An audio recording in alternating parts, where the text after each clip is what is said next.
আমার এসব জ্বালা যন্ত্রণা আর ভালো লাগতেছে না। তুই উঠানোর মধ্যে শুয়ে রেছিস কেন? আমার এখানে ঘুমাইতে মন চাইতেছে, এর লেগে আমি এখানে ঘুমাইতেছি। তোমার কোনো সমস্যা? হাই হাই রে, এগুলো কি কইতাছে? ঘর ফালায় নাকি উঠানে ঘুমাইতে মন চাইতেছে? আম্মা, ও আম্মা, এই একটু পিঠটা ঠেকাইছি বিছানায়, এর মধ্যে ডাকাডাকি শুরু করছো, কি সমস্যাটা কি তোমার? তবে জিজ্ঞেস করেন কেন এই রাতের বেলা তার উঠানে ঘুমাইতে মন চাইতেছে? আবার কি হয়েছে রে আমি? তুই কেন ঘর ছাড়াই এই উঠানে শুয়ে রইছস? সে আমার কি বলছে তুমি শুনো নাই? সে আমারে বলছে আমি নাকি এখন থেকে তার সাথে ঘুমাইতে পারবো না।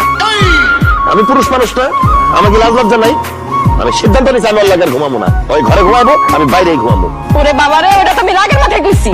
আমি কি তোমার সত্যি সত্যি কইছি আমি তোমার লগে ঘুমাবো না? তুমি যত কথাই কও, যেই কথাই কও, কথাগুলো আমার মাইন্ডে লাগছে। যাও ঘরে গিয়ে ঘুমাবো, এনে ঘুমাবো। আম্মা, আপনি আমার মাফ করে দেন, আমি না পারতাছি না। এই তুই যদি এক্ষুনি আমার লগে ঘরে না গেছিস না, একদম